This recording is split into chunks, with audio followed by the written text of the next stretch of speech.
예, 이번 주까지 마스크가 총 6,200장이 들어왔습니다. 그리고 계속해서 공급하시겠다는 약속들을 주고 계십니다. 계속해서 저희들은 마스크를 모을 것이고 또 나눠줄 것입니다. 그래서 마스크가 어느 일정량이 모이면 이 정부 관계자들이나 시청에 찾아가서 브라질을 섬기는 그런 일들을 하게 될 것입니다. 오늘도 끄라꿀란자에서 형제들을 만나고 그들에게 마스크 그리고 빵과 음료를 나눌 것을 생각하면 마음이 기뻐지고 주일이 매주 기다려집니다. 여러분 이 일에 기도로 그리고 헌금으로 또 마스크로 동참하실 수 있습니다. 여러분 계속해서 저희 베이스와 함께 이 순종에 동참하시기를 초대합니다. 감사합니다.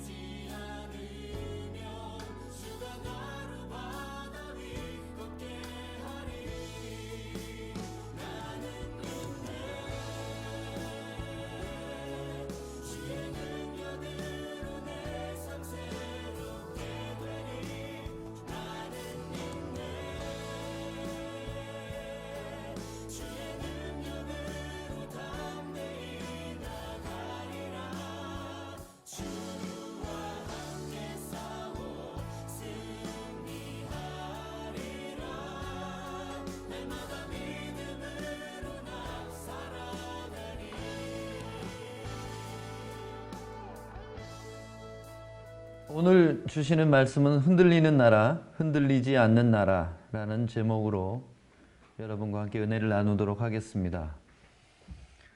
본문 히브리서 12장 25절로 29절 말씀입니다. 의미가 잘 이해되게 하기 위해서 쉬운 성경으로 좀 오늘은 찾아봤습니다. 제가 읽어드리겠습니다. 여러분은 하나님께서 말씀하실 때 거역하지 마십시오. 옛 선조들은 땅에서 모세를 통해 경고를 받고도 순종하지 않다가 벌을 받았습니다. 이제는 하나님께서 하늘로부터 우리에게 경고하시는데 우리가 그 말씀을 듣지 않는다면 어떻게 되겠습니까? 예전에는 그 소리가 땅을 흔들었지만 이제는 땅뿐만 아니라 하늘까지도 다시 한번 흔들어 놓겠다고 하나님께서 약속하셨습니다. 다시 한번이라는 말은 흔들릴 수 있는 것들은 모조리 없애버리시겠다는 뜻이기도 합니다. 이것은 흔들리지 않는 것들만을 남기려는 것입니다. 우리가 흔들리지 않는 나라를 가졌으니 감사드립시다. 하나님을 기쁘시게 하며 경건함과 두려움으로 그분께 예배드립시다. 우리 하나님은 모든 것을 태워버리는 불과 같은 분이십니다. 아멘. 오늘 말씀은 참 무섭습니다. 하나님이 우리를 구원하시고 자기의 자녀를 삼으실 뿐 아니라 우리 인생 모든 고비고비 가운데 도우심이 되시고 공급자가 되시고 위로자가 되시는 것을 여러분 삶을 통해서 다 경험하셨을 겁니다. 그렇지만 오늘 히브리서 12장은 그 하나님이 동일하신 그 사랑의 하나님이 심판의 주도 되시는 것을 말씀하고 있습니다. 25절에 보니까 예수를 믿은 성도들에게 이렇게 말하고 있어요. 모세를 통해 경고를 받고도 순종하지 않았던 사람들도 벌을 받았다. 그런데 이제 하나님께서 말씀하시는데 거역하면 그 벌이 어떻겠는가? 여러분 누가 하나님이십니까? 이 땅에 오신 예수 그리스도가 바로 하나님이십니다. 예수께서 하신 말씀을 순종치 않고 살아가는 사람은 모세를 순종하지 않았던 사람들이 받은 벌보다 더욱 무섭고 더욱 극단적인 형벌을 받을 수밖에 없는 것을 알아야 됩니다. 이제는 하나님께서 하늘로부터 우리에게 경고하십니다. 우리가 그 말씀을 듣지 않는다면 어떻게 되겠습니까? 이렇게 25절 하반절이 질문하고 있습니다. 여러분 오늘날 전 세계적인 전염병의 유행은 하나님의 경고라는 것을 깨달아야 됩니다.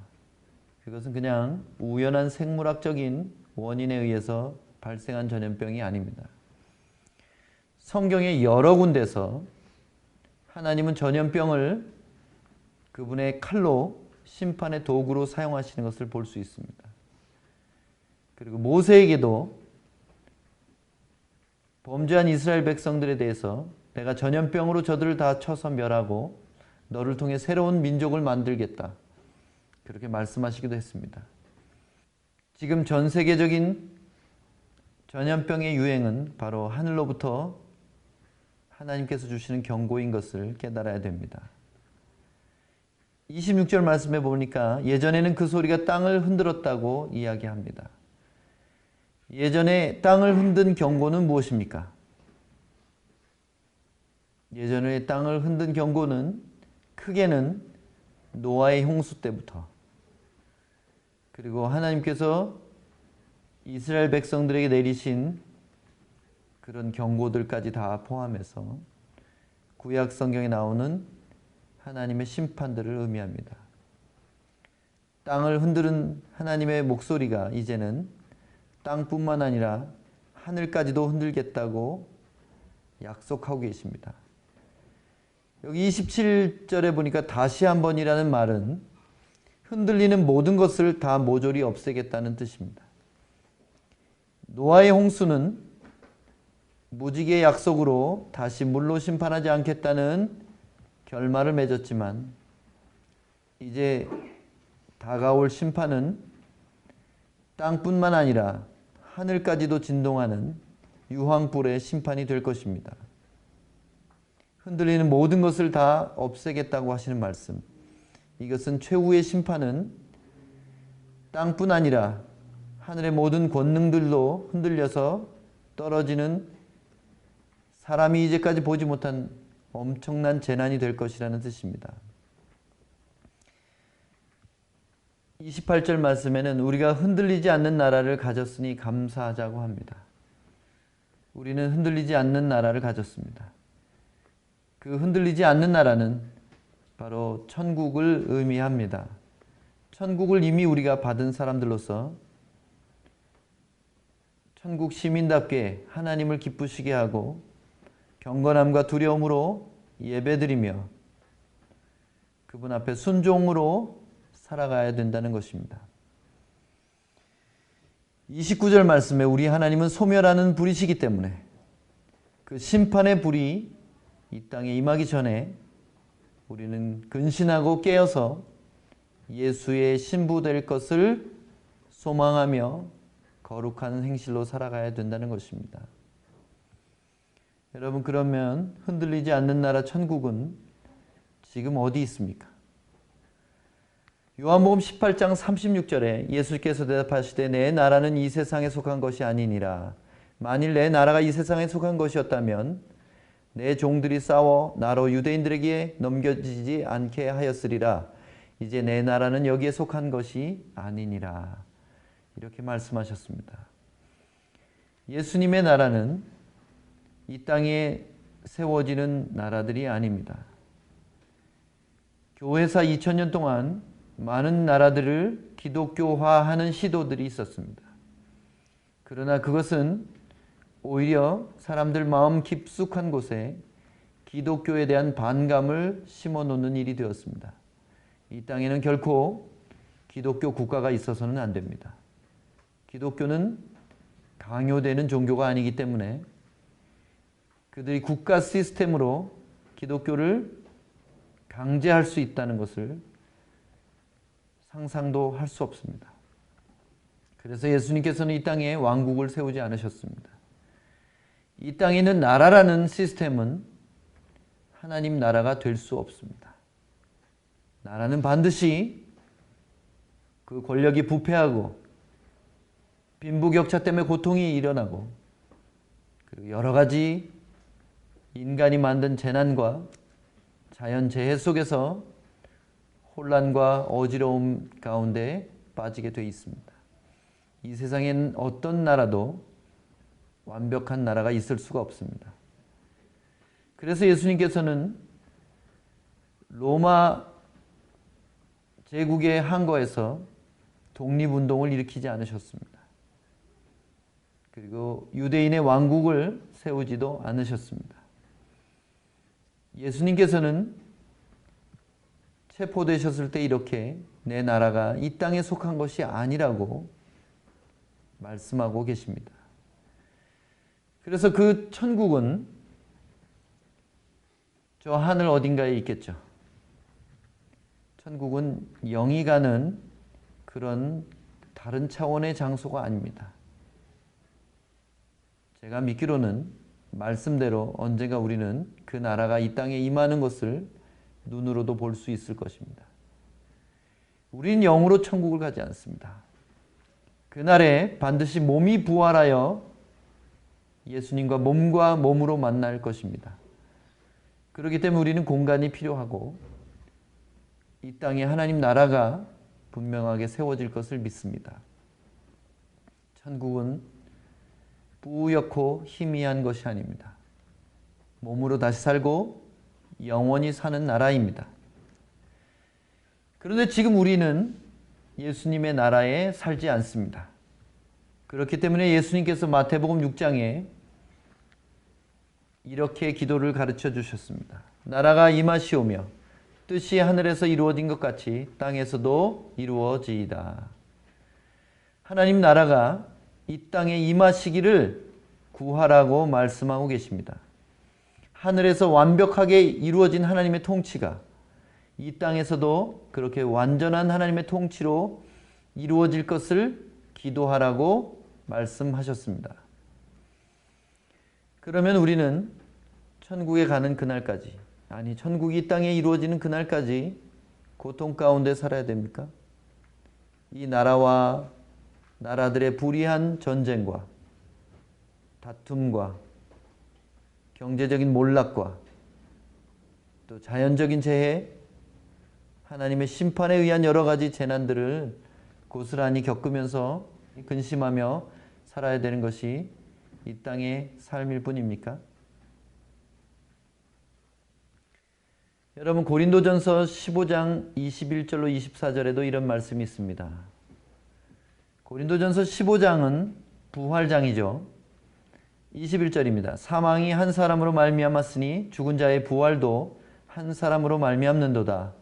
아담 안에서 모든 사람이 죽은 것 같이 그리스도 안에서 모든 사람이 삶을 얻으리라.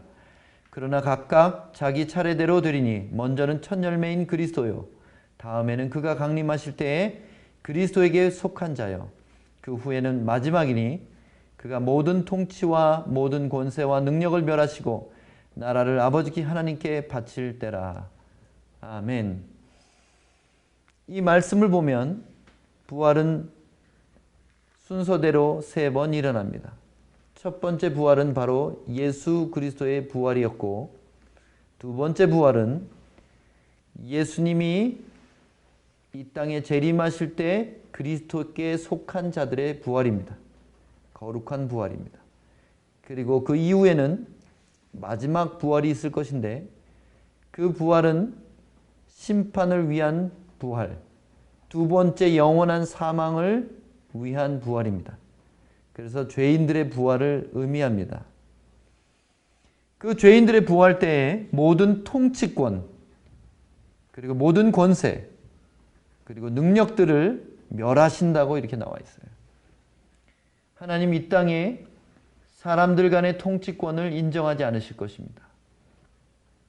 사람이 사람 위에 정치적인 권력으로 또는 경제적인 권력으로 군림하는 것을 불의하다고 말씀하시고, 그 모든 불의를 이 땅에서 폐하실 것입니다. 그리고 돈이 능력이 되는 이 세상도 끝날 것입니다. 그 뒤에 보니까 나라를 아버지 하나님께 바친다고 써 있습니다. 예수님이 재림하시는 그때에는 나라라는 시스템을 아버지께 바쳐서 모든 나라는 없어지고 오직 하나님의 나라만이 남는 시간이 오겠다는 것입니다. 그래서 예수님께서는 기도에 대한 가르침을 마태복음 6장에 우리들에게 주셨습니다. 그 6장의 33절 말씀이 바로 여러분 잘 아시는 이 말씀이죠.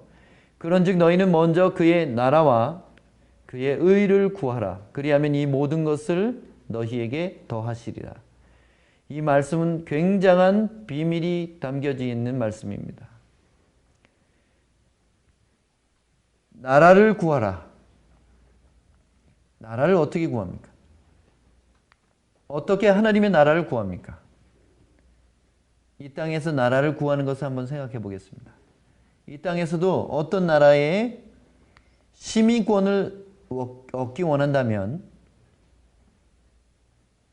반드시 자기가 가진 다른 나라의 국적들을 포기해야 돼요. 이주 국적이 허락되는 나라들도 있지만은 대개는 어떤 나라의 시민이 되기 위해서는 다른 나라의 국적을 포기하는 일이 먼저 일어나야 됩니다. 그리고 두 번째 조건은 새롭게 얻을 시민권에 대한 의무와 권리를 다하는 것이 그 나라의 시민권을 얻은 조건입니다. 먼저 그 나라와 그 의를 구하라는 말씀의 의미는 그래서 이렇습니다. 첫 번째, 내 국적을 포기해야 돼요. 이 세상에 자연인으로 태어난 죄인으로서의 세상 나라를 따르는 것, 세상 나라를 따르는 것과 그리고 불의를 버려야 된다는 것입니다. 이 세상 나라를 버리라는 말은 우리가 태어난 나라의 국적을 포기하라는 뜻이 아니라 월드 시스템을 의미하는 거예요. 세상 사람들의 공통된 신념 있죠. 세상 사람들이 갖고 있는 공통된 신념들을 버리는 것을 말합니다. 그것이 국적의 포기예요. 재물을 얻기 위한 경쟁, 그리고 끝없는 이기심, 이런 것들이 포기될 때 우리는 그 나라를 구할 수 있게 되는 것입니다. 하나님 나라의 시민권을 얻게 되는 것입니다. 두 번째로, 하늘나라 시민의 의무를 지켜야 됩니다. 하늘나라의 법인 사랑을 따라 하나님께 순종하는 것을 지킨다면 그 다음에 우리는 권리를 누리게 됩니다. 바로 다음 구절입니다. 그리하면 이 모든 것을 너희에게 더하시리라. 세 번째 단계로 그 결과 하늘나라 시민의 권리를 누리게 되는 단계가 오는 것입니다. 하늘나라 시민의 권리는 무엇입니까? 그 나라의 왕이 되신 하나님의 공급을 받는 것을 말합니다.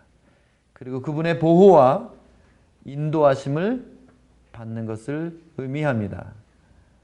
미국 시민권을 가진 사람은 미국이란 나라의 보호를 받고 그리고 혜택을 받고 그 나라의 다스림 안에 들어가게 되는 것처럼 하늘나라 시민의 권리를 누리게 되는 것은 바로 하늘나라의 법인 사랑의 순종을 지킬 때만이 가능한 것입니다. 그래서 먼저 그 나라와 그 의를 구하라. 그리하면 이 모든 것을 너희에게 더하시리라는 그 말씀이 우리의 삶에 개인적으로 실제로 이루어지기 위해서는 반드시 이 월드 시스템에 속한 나의 불의한 속성을 버리고 하늘의 법인 사랑을 따라 순종하는 그 모습이 있을 때만이 하나님께서 우리의 삶을 책임져 주시겠다는 뜻입니다. 누가복음 17장 20절로 21절입니다.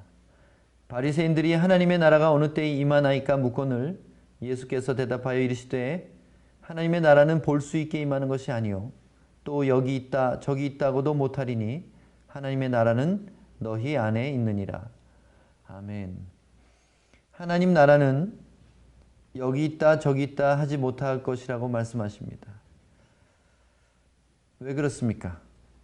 아직 하나님의 나라는 예수님의 재림 때까지 감추어져 있기 때문에 그렇습니다. 그러면 하나님 나라는 그때까지 우리가 볼 수 없습니까? 경험할 수 없습니까? 아니요. 예수님은 그렇게 말씀하지 않습니다. 하나님의 나라는 보이지 않게 이미 너희 안에 임하여 있다 말씀하십니다.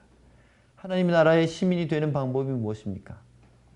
바로 믿음이라는 통로를 통해서 우리는 하나님의 나라를 경험할 수 있는 것입니다.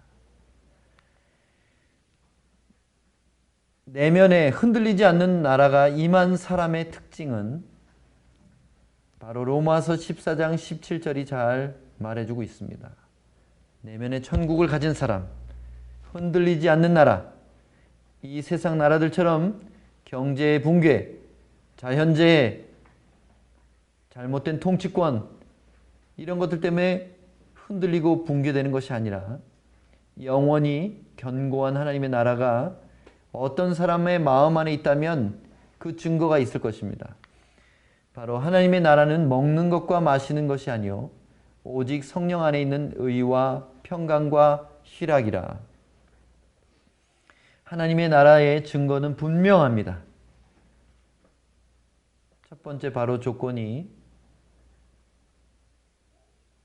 첫 번째 조건이 먹고 마시는 것에 매여 살지 않는다는 것입니다.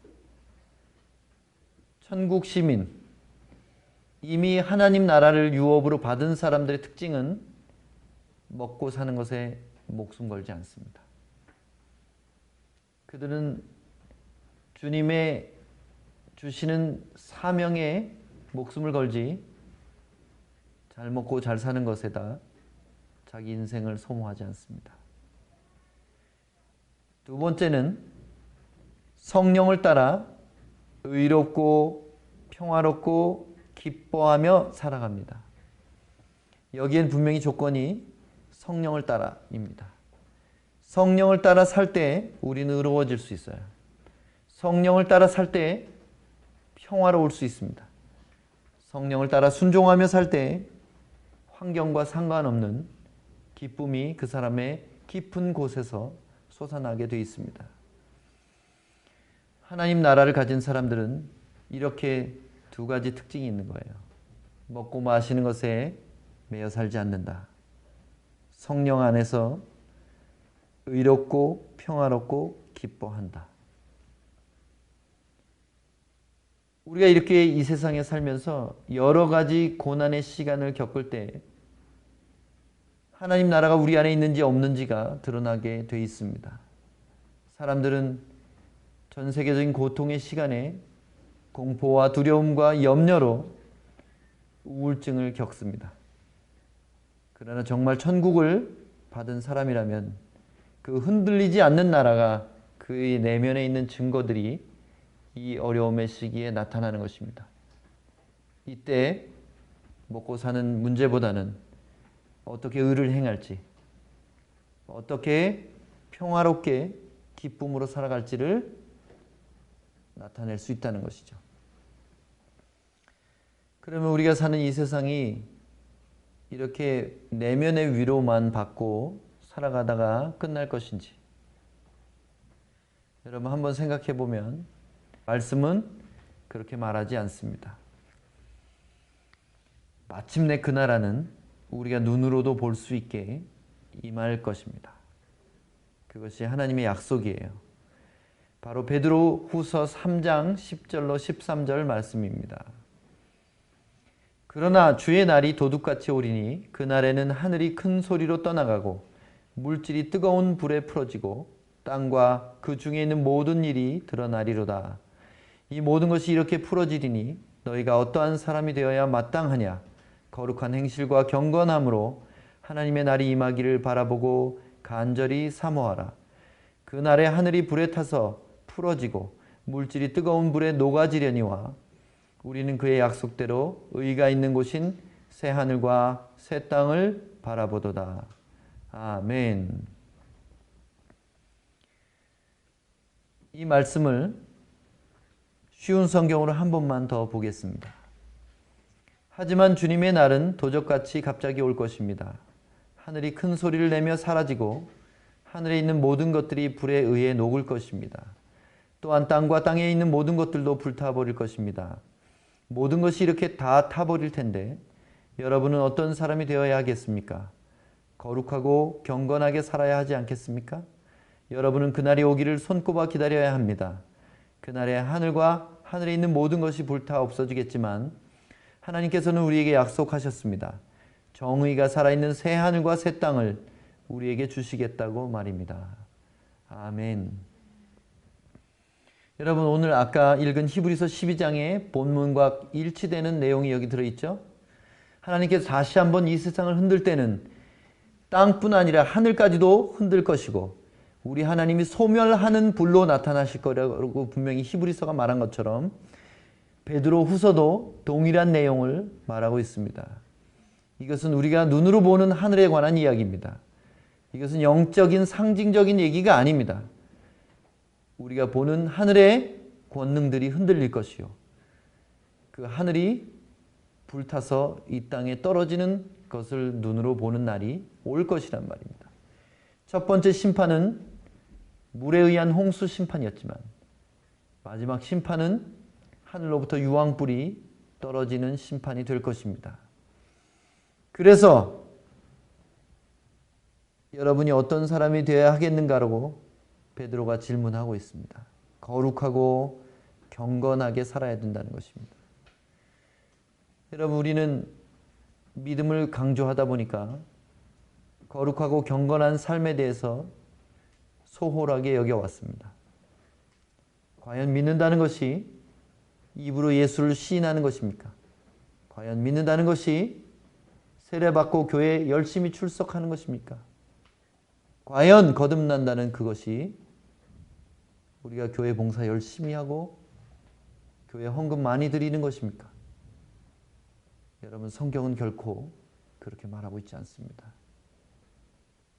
우리의 내면서부터 우리의 삶의 모습이 거룩하고 경건하게 변화되어 가지 않으면 우리는 참된 구원을 받은 사람인지 아닌지 스스로 확신한다고 해도 그 결과를 장담할 수는 없는 것입니다. 모든 세상 나라와 월드 시스템이 흔들리고 있습니다.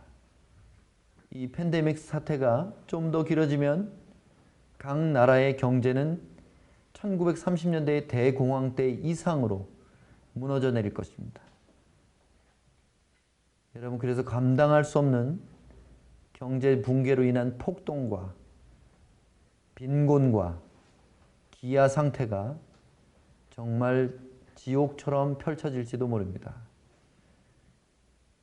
이때 내면에 천국이 없는 사람들은 이런 나라들이 흔들리는 상황에서 함께 흔들리고 그리고 마지막 최후의 심판 때 함께 사라질 사람들이 될 것입니다.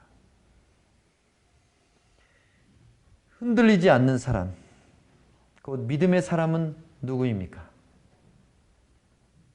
여러분 성경에 흔들리지 않는 믿음의 사람이 나옵니다. 마가복음 4장 38절로 41절입니다. 예수께서는 고물에서 베개를 베고 주무시더니 제자들이 깨우며 이르되 선생님이여 우리가 죽게 된 것을 돌아보지 아니하시나이까 하니 예수께서 깨어 바람을 꾸짖으시며 바다더러 이르시되 잠잠하라 고요라 하시니 바람이 그치고 아주 잔잔하여지더라.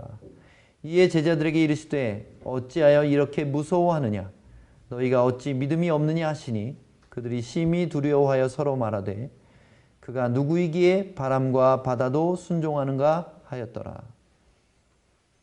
아멘. 여러분 내면의 천국을 가진 흔들리지 않는 믿음의 사람은 바로 예수 그리스도 한 분밖에 없습니다. 수많은 믿음의 사람들이 성경에 기록되어 있지만 그들은 다 어느 때에 흔들리고 믿음이 약해지고 넘어지기도 했습니다. 그러나 단 한 분 결코 흔들리지 않는 믿음을 가진 예수 그리스도만은 풍랑이 이는 바다 가운데 그것도 배의 끄트머리에서 베개를 베고 고이 잠들어 계셨습니다. 그분이 잠을 못 주무셔서 아주 깊이 잠드셨습니까? 그래서 안 깨어나신 겁니까? 저는 그렇게 생각하지 않습니다. 예수님 안에 있는 평안은 파도 따위가 뺏어갈 수 없는 것입니다. 이 시기에 흔들리지 않는 나라를 가진 사람이라면 두려움과 염려로 떨지 말고 세상의 파도를 말씀 한마디로 평정하실 예수 그리스도를 신뢰하고 그분이 보내신 성령을 따라 의롭고 평화롭고 기쁘게 매일매일을 순종하며 살아갈 것입니다. 여러분 불안하십니까? 두렵습니까? 그렇다면 성령 충만이 회복될 필요가 있습니다. 여러분은 은혜가 떨어진 거예요. 지금 이 시기가 오히려 예수님과 가까이 할 시기인 것을 믿습니다. 하나님의 진노가 계속될 때, 하나님의 경고가 하늘로부터 이 땅을 흔들기 시작할 때 우리는 깨어서 그분의 신부될 준비를 해야 됩니다. 베드로후서 3장이 말했던 것처럼 손꼽아 기다리라고 합니다. 그분의 나라가 이 땅에 완성될 그날을 손꼽아 기다리며 기쁘게 매일매일 살아가야 됩니다. 저는 찬송가 중에 좋아하는 곡이 하나 더 있습니다. 내가 매일 기쁘게. 여러분 그 찬송가 잘 아시죠? 내가 매일 기쁘게 순례의 길 행함은 주의 팔이 나를 안보하며 내가 주의 큰 복을 받는 참된 비결은 주의 영이 함께함이라. 성령이 계시네. 할렐루야 함께 하시네. 좁은 길을 걸으며 밤낮 기뻐하는 것. 주의 영이 함께함이라. 억지로 기뻐할 수 없어요. 좁은 길인데 우리를 짓누르고 협착하고 그 길로 가는 사람도 없는 외로운 길인데 어떻게 기뻐할 수 있습니까? 성령 충만하지 않으면 그렇게 할 수 없습니다. 여러분, 이 말씀을 듣는 모든 분들에게 저는 이렇게 외치고 싶습니다. 깨어나라 주님의 신부들이여. 마지막 엄청난 흔들림과 그 뒤에 곧 영원히 흔들리지 않는 나라가 실제로 다가오고 있기 때문입니다. 또한 너희가 이 시기를 알거니와 자다가 깰 때가 벌써 되었으니 이는 이제 우리의 구원이 처음 믿을 때보다 가까웠음이라. 아멘. 로마서 13장 11절의 이 말씀은 거듭나는 걸 얘기하는 게 아니에요. 여기 우리의 구원이라는 말은 마음의 평강을 얻는 게 아니에요. 몸의 구원을 말합니다. 영원한 부활체로서의 영생을 얻는 그 영광의 날을 말하는 거예요. 우리의 완전한 구원, 구원의 완성, 부활과 영생이 처음 믿을 때보다 가까이 왔습니다. 자다가 깰 때가 되었습니다. 세상을 흔드시는 하나님의 경고에 응답하여 깨어 순종으로 기뻐하며 사랑의 계명을 목숨 다해 지키는 여러분 되시기를 예수님의 이름으로 축복드립니다. 기도하겠습니다. 하나님 아버지, 오늘 모든 나라들과 민족들이 주님 앞에서 흔들리고 있습니다. 하나님의 이 경고에 두려워하며 내일을 불안해하고 있습니다. 그러나 우리는 흔들리지 않는 나라를 받은 자들로서 이 위기의 때에 낙심하고 슬퍼하고 배고파하는 수많은 사람을 어떻게 위로할지 기도하며 고민할 수 있는 하나님의 사람들이 되게 하여 주셔서 하나님의 사람들이 되게 하여 주셔서 성령 안에 있는 의와 평강과 희락으로 주님께 기쁘게 순종하는 저희들이 되기 원합니다. 하나님 이때 자다가 깰 때인 것을 깨달아서 더욱 기도하며 말씀 안에 걸어가는 성도들이 되게 도와주시옵소서. 이 시기에 무엇을 순종하여 하나님을 기쁘시게 할지 잠잠히 듣는 저희들이 되기를 원합니다. 그리고 곧 이 땅에 다시 오실 예수 그리스도의 재림을 손꼽아 기다리며 예수의 신부로서 단장하는 저희들이 되기 원합니다. 주의 성령을 다시 한번 우리에게 충만케 하사 주 안에서 의와 평강과 희락으로 매일매일 살아갈 수 있게 도와주시옵소서. 흔들리지 않는 나라를 받은 저희들이 감사합니다. 그 나라의 시민답게 살게 도와주시옵소서. 예수님 이름으로 감사하며 기도합니다. 이제는 우리에게 흔들리지 않는 나라를 주시기 위하여 그 몸을 찢어 십자가에 죽으신 예수 그리스도의 은혜와 하나님 아버지의 독생자를 주시고 영원한 천국을 주시는 그 변치 않으시는 사랑과 또 그 천국의 시민이 되게 하시는 성령의 감화 감동 교통하심이 오늘 예배드린 모든 분들 머리 위에 이제로부터 영원히 함께 계시기를 간절히 축원하옵나이다. 아멘.